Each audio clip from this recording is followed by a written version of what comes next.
Assalamualaikum warahmatullahi wabarakatuh. Pada pertemuan kali ini saya mau berbagi bagaimana kita bisa mengedit video dengan HP Android kita, khususnya memakai aplikasi KineMaster atau KineMaster. Untuk lebih jelasnya, tonton sampai selesai setelah intro ini.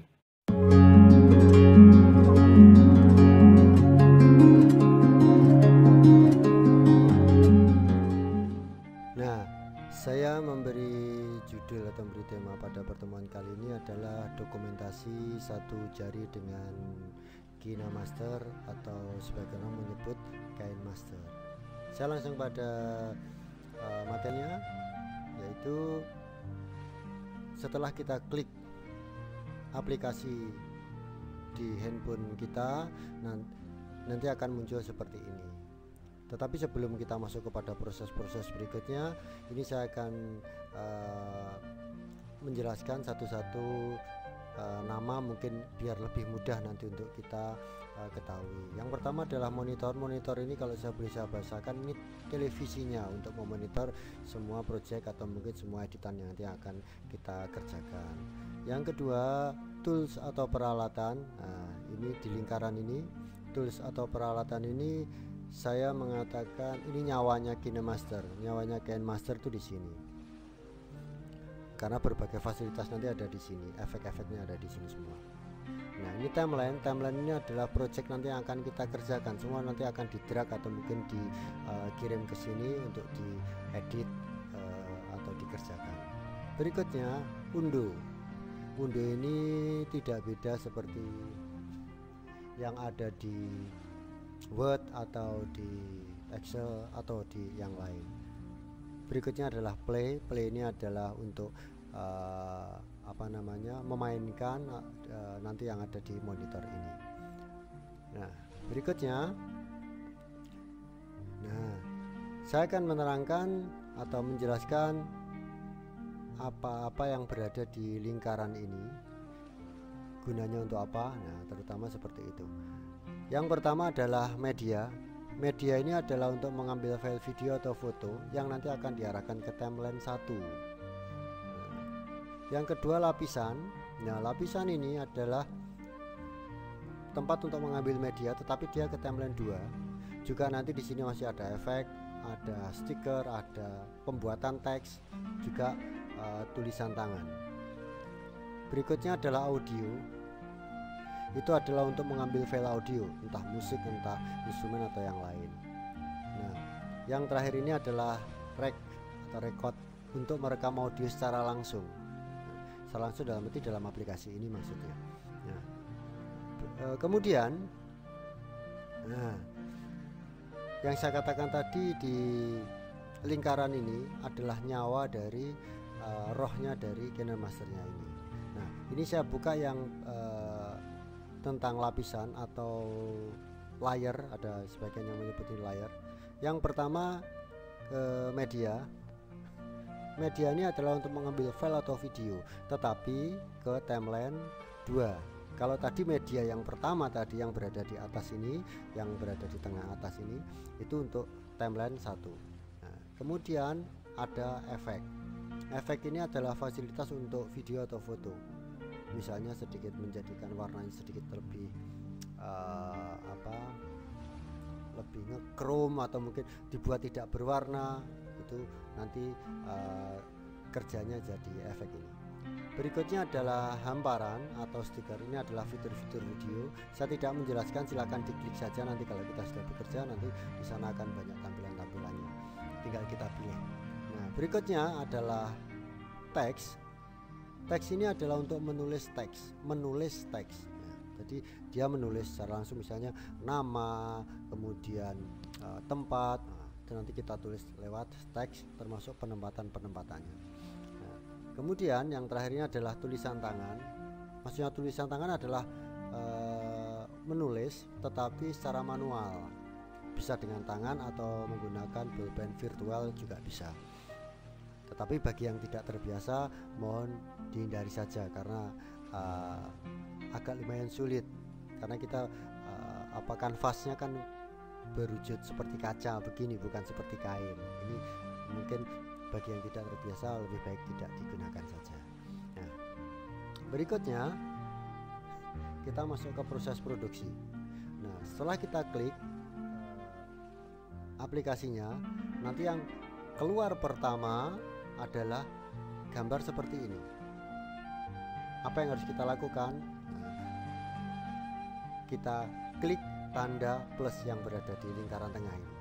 Nah, setelah kita klik tanda plus, nanti akan keluar gambar dialog ini, yaitu aspek rasio 16 atau 9. Ini sering orang menyebut landscape atau tidur lah, gambarnya lebih melebar. Kemudian yang kedua 9:16, ini potret, biasa orang menyebut ini potret. Kemudian yang 1:1 ini umumnya digunakan untuk mengupload ke media sosial semacam Instagram, biasanya memakai yang 1:1 atau kotak ini. Setelah kita pilih, biasanya orang lebih banyak memilih yang 16:9 karena proses pengambilan videonya atau fotonya juga banyak yang diambil secara landscape. Nah, itu kemudian kita pilih misalnya 16:9, klik salah satunya, maka muncullah gambar ini. Nah, gambar ini kita tinggal proses produksi dimulai. Gambar ini yang keluar, kita klik browser atau media yang berada di lingkaran sebelah kanan atas ini. Nah, kita klik itu, maka akan muncul gambar seperti ini.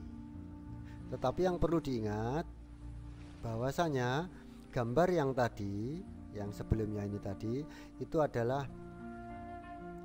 bila diklik rasionya akan keluar gambar itu. Itu bagi mereka yang sudah pernah mengerjakan di KineMaster. Tapi yang belum, begitu kita klik rasionya langsung keluar ini.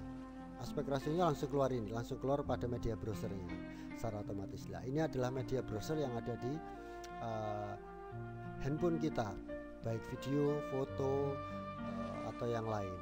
Nah, itu akan berada di sini lah. Karena media browser kita ambil klik, ini biasanya wujudnya masih dalam bentuk folder. Begitu kita klik baru akan muncul gambar-gambar yang sudah kita simpan. Silakan dipilih salah satu yang sesuai keinginan kita. Begitu kita klik sudah selesai. Nah, sesuai yang kita pilih, dia nanti langsung akan menuju ke timeline 1. Nah, setelah yakin benar apa yang mau kita maksudkan, silakan centang tanda yang berada di pojok kanan atas ini. Centang ini diartikan yes, berarti sudah yakin, klik. Nah, setelah diklik, dia akan menuju gambar ke timeline 1, foto ataupun video. Filenya akan menuju ke timeline 1. Ini wujud gambarnya. Nah, dia akan ke timeline 1. Nah, sekarang kita akan mencoba mengambil dari yang lapisan ini. Nah, lapisan ini media-medianya. Nah, ini yang perlu saya anukan satu persatu ya. Kita klik lapisan atau layer untuk penambahan video, foto, teks atau lainnya. Nah, sekarang setelah ini kita pilih, saya mau ngambil lagi, tapi ingat medianya untuk timeline 2 bukan timeline 1. Nah, kemudian setelah selesai kita mengambil gambar, foto atau video, biar tidak terkesan sepi atau mungkin kurang bumbunya, nah biasanya kita juga membutuhkan audio. Klik audio yang berada di sebelah lingkaran di sebelah kanan itu, paling pinggir. Klik audio untuk mengambil background musik atau suara, atau instrumen atau yang lain. Nah, ketika klik itu, nah dia akan, begitu kita klik, dia akan menuju ke media yang dimana semuanya serba audio, entah itu musik atau apa kita pilih. Nah, begitu kita pilih, dia nanti akan langsung menuju ke timeline yang ada di bawahnya itu, karena timeline audio punya garis timeline sendiri, punya tempat timeline sendiri.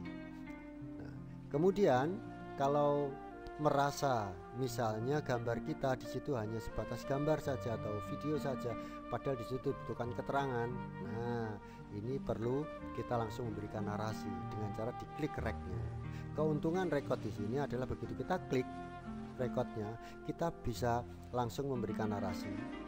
Terserah mau dengan clip on atau langsung lewat HP, record HP-nya. Insya Allah itu semuanya bisa.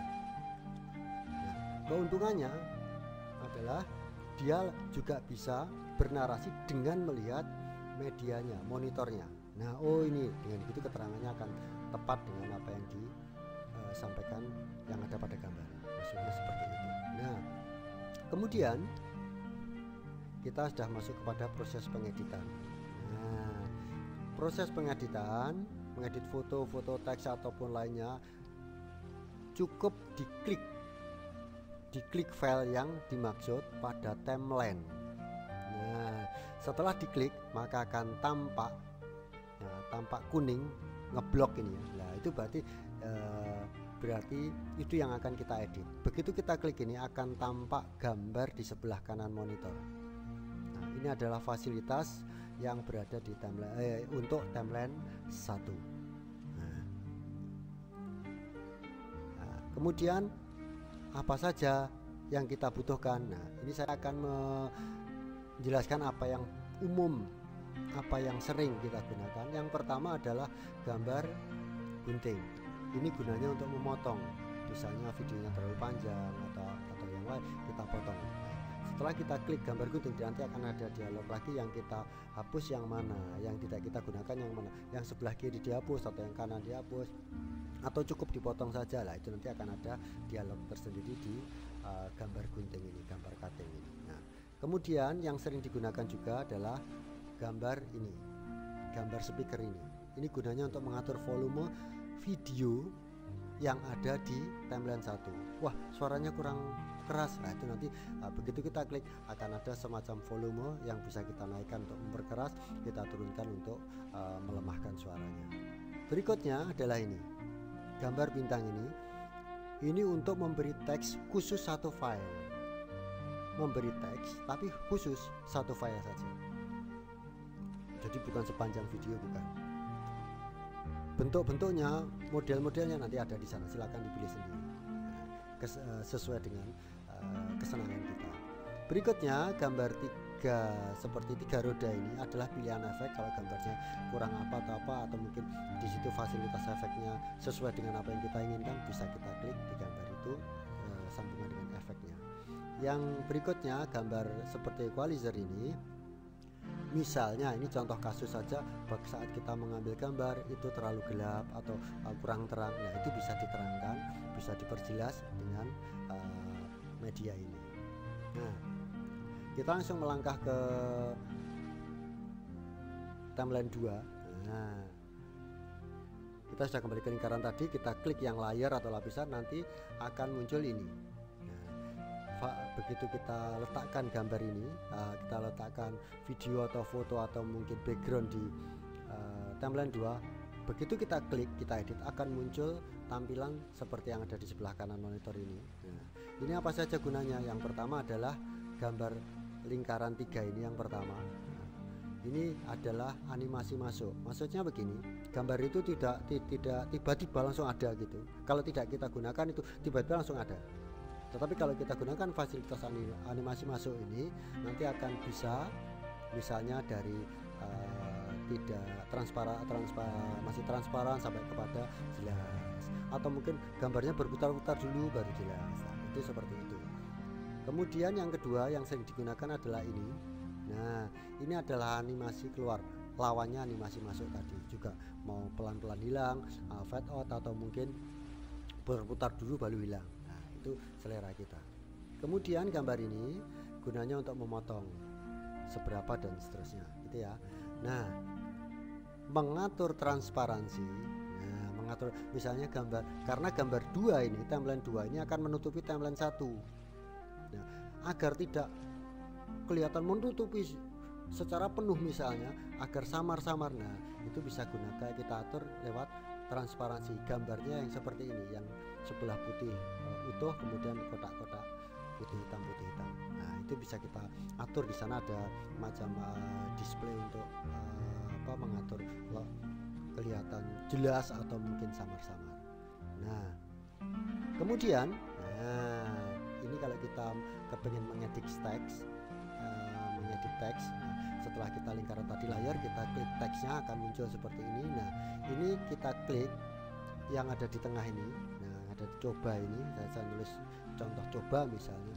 Nah, itu nanti misalnya kasusnya saya menulis coba, tetapi ternyata begitu saya klik, sudah saya masukkan di monitor, A-nya tidak ada. Waduh, ini gimana cara ngeditnya? Nah, kan kurang A, perlu saya tambahi A. Nah, cara mengeditnya setelah tetap kita klik dulu, nanti kita pilih gambar yang seperti ini. Nah, gambar seperti keyboard ini, keyboard komputer. Nah, ini gunanya untuk mengedit tulisan. Oh, kurang A, oh kurang B, oh kurang ini atau terlalu banyak, huruf A-nya double. Nah, itu bisa kita edit lewat situ.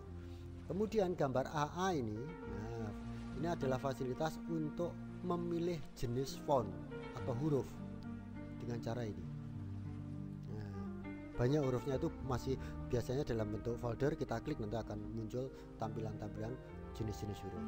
Berikutnya adalah gambar gunting, sama untuk memotong, tetapi yang perlu diingat bukan memotong kalimatnya, tetapi memotong panjang atau durasi, panjang pendek atau durasi di timeline itu. Kalau semakin sedikit berarti dia tampilannya semakin pendek.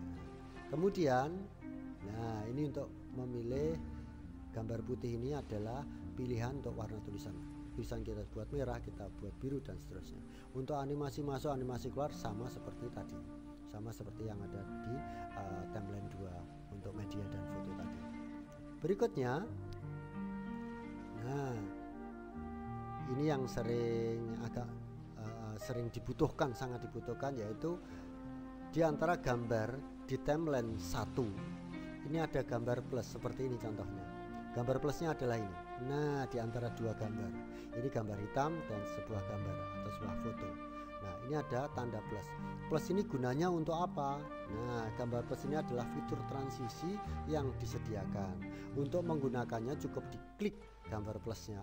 Ada yang bertulisan plus begini ada, tetapi ada KineMaster yang lain gambarnya kotak, sama saja. Tinggal kita klik, nanti akan keluar tampilan di sebelah kanan monitor ini jenis-jenis transisi yang sesuai dengan keinginan kita. Tinggal kita pilih saja. Nah, kita masuk kepada pemotongan. Nah, ini tadi kan sudah, oh gambar gunting bisa, betul. Tetapi ini saya berikan trik atau saya berikan cara untuk memotong gambar ini dengan dua cara. Yang pertama dengan gambar gunting. Gambar gunting itu bagaimana cara memotongnya? Nah, gambar potong garis merah pada timeline diletakkan pada tempat di mana gambar itu akan dipotong. Mana garis merahnya? Nah, ini adalah gambar garis merahnya. Setelah sesuai dengan yang keinginan yang dipotong adalah ini, kita klik saja gambar guntingnya, maka dia akan terpotong, terhapus, atau hanya hapus kiri, hapus kanan, atau hanya terpotong saja. Oke. Nah, yang kedua dengan cara diklik, sama tetap diklik. Kemudian, nah ini kan sudah terblok gambar ini di timeline 1. Tinggal menekan ujung dari gambar itu yang bordir kuning itu. Nah, kemudian kita geser aja sesuai keinginan. Keuntungan memotong dengan yang kedua ini adalah kita bisa melihat gambar yang ada di monitor, mana yang mau kita potong. Begitu kita gerakkan, gambar yang di monitor juga akan bergerak. Nah, tinggal kita berhentikan di mana, berarti gambar itu yang nanti akan terpotong. Nah, oke. Nah, kemudian setelah semua selesai, kita yakin kita menuju kepada yang namanya render atau export. Render export ini menggabungkan semua yang sudah kita edit, baik suara, video, foto, tulisan, semuanya kita gabung jadi satu video, satu file video. Nah, dengan cara bagaimana kita mengekspor? Dengan cara kita klik, nah gambar yang ada di kiri atas ini, nah gambar ini, nah itu kita klik. Atau mungkin kalau beberapa aplikasi KineMaster ada yang bergambar seperti sharing, itu gambar sharing ke WA ke apa lah, itu sama saja dengan gambar ini. Tinggal klik saja. Nah, begitu selesai klik lah akan muncullah gambar kotak dialog ini. Kita tinggal pilih resolusinya, kita pakai resolusi yang mana. Saya biasanya untuk ukuran HP biasa saya pakai SD, umumnya itu. Setelah kita klik, nah di sebelahnya ekspor, sebelah kirinya ekspor itu nanti menunjukkan jumlah kapasitas atau besarnya kapasitas video nanti yang setelah kita render. Selesai, kita tinggal klik ekspornya. Nah, setelah klik ekspor, kita tinggal menunggu sesaat. Nah, selesai, nanti bisa kita lihat. Setelah menyaksikan tayangan tadi, harapan saya semoga bisa bermanfaat dan memotivasi kita untuk selalu berkarya. Dan akhirnya saya mohon maaf apabila ada yang kurang berkenan. Assalamualaikum warahmatullahi wabarakatuh.